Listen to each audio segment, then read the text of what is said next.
आपने खुद से कभी न कभी यह सवाल जरूर पूछा होगा कि वास्तव में मैं कौन हूँ। क्या मैं एक पिता, एक पति या पत्नी, या फिर अपने काम से रिलेटेड इंजीनियर या डॉक्टर आदि। पर सच्चाई यह है कि एक पुत्र के नजरिए से आप पिता हो, पत्नी के नजरिए से आप पति हो, समाज के अनुसार आप इंजीनियर या डॉक्टर या कुछ और। आपकी सभी पहचानें जो भी आप मान रहे हैं वह सभी आप दूसरों के नजरिए से हैं। पर आप स्वयं कौन हैं?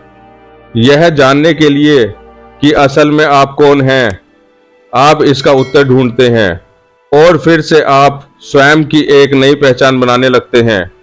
इसके परिणाम स्वरूप आप अपने सच्चे स्वरूप से दूर होते चले जाते हैं। आप दुखी हो जाते हैं।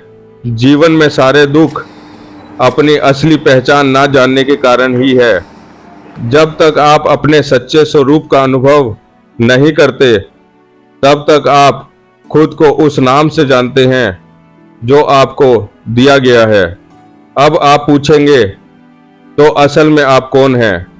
तो इसका जवाब है आप एक शाश्वत आत्मा हैं। अनंत जन्मों से आत्मा अज्ञानता के आवरण में है। इसके कारण हम स्वयं का अनुभव करने में असमर्थ रहे हैं।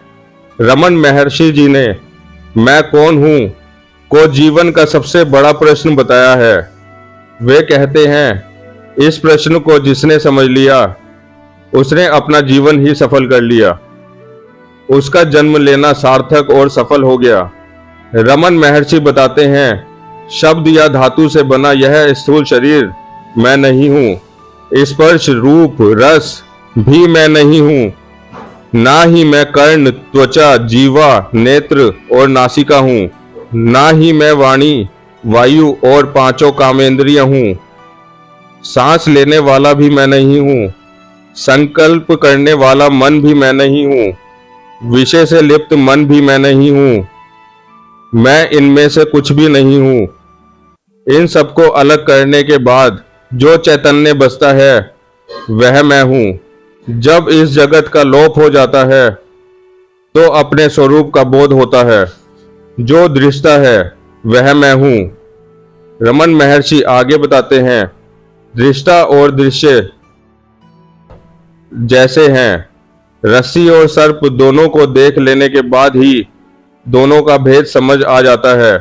मन जो सभी ज्ञान, अनुभवों और कर्मों का कारण है, उसके खत्म होने पर खुद का परिचय मिल जाता है।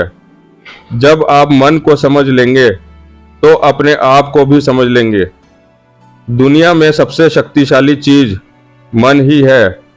यही विचार पैदा करता है, फिर हमारी इच्छाओं को जन्म देता है। जब हम सोए होते हैं तो कोई जगत संसार नहीं होता, लेकिन जैसे ही हम अपने विचारों में वापस आते हैं, नींद से जागते हैं, वैसे ही यह संसार अपने आप दृश्य हो जाता है। मन जब स्वरूप से बाहर आता है तो जगत प्रकट करता है। तब स्वरूप दिखना बंद हो जाता है। जब स्वरूप दिखता है तो ये जगत संसार दिखना बंद हो जाता है। जब आप अपने आप को ध्यान से देखते हैं, मन शांत होता है और आप क्वेश्चन पूछते हैं मैं कौन हूँ, तो यह विचार आपके सभी अन्य विचारों को खत्म कर देता है। इसलिए इस प्रश्न का चिंतन जरूर करें। जब हम ध्यान करते हैं तो मन बार बार बाहर भागता है और नए नए विचार लाता है। उन विचारों पर ध्यान ना देकर हमें अपने मूल प्रश्न की ओर ध्यान वापस लाना है, मैं कौन हूँ। मन आपका काम कर रहा है। मन का काम होता है भटकाना, पर हमारा काम है अपने आप को जानना। इसलिए अपने लक्ष्य पर ध्यान केंद्रित करें। इसे बार बार प्रयास में लाकर मन धीरे धीरे शांत होता चला जाता है, और जब मन पूरी तरह शांत हो जाता है तो हमें अपने मूल प्रश्न का उत्तर भी मिल जाता है।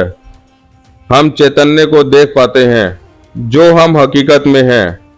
मन जब शरीर से बाहर जाता है तो वह स्थूल हो जाता है, और जब मन शरीर के अंदर जाता है तो नाम, रूप, प्रतिष्ठा सब खत्म हो जाता है।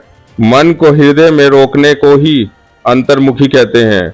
हर इंसान को चाहिए कि वह मन को सबसे पहले तो सात्विक और शुद्ध रखे। दूसरी बात, ध्यान के नियमित प्रयास से इसको एकाग्र और स्थिर रखने का प्रयास करें। रमन महर्षि कहते हैं, हर इंसान को अपने भीतर गोता लगाना चाहिए और आत्मा रूपी मोती प्राप्त करना चाहिए।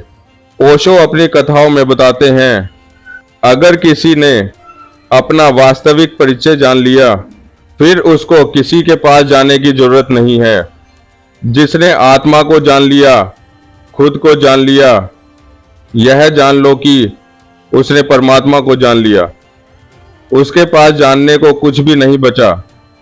जिसने स्वयं को जान लिया, उसने सब कुछ जान लिया, उसने परमात्मा को जान लिया। महात्मा बुद्ध कहते हैं, सिर्फ अपने को जानो, आगे परमात्मा अपने आप मिल जाएगा। यह सब आपको खुद ही जानना होगा, इसको कोई किसी को नहीं बता सकता। यह तो अनुभव की बात है और अनुभव सबका अलग अलग होता है। यही हमारा एकमात्र लक्ष्य है। और विश्वास कीजिए, इस प्रश्न का उत्तर अगर आपने जान लिया तो आपकी जिंदगी से जुड़े सारे प्रश्नों के उत्तर आपको अपने आप ही मिल जाएंगे।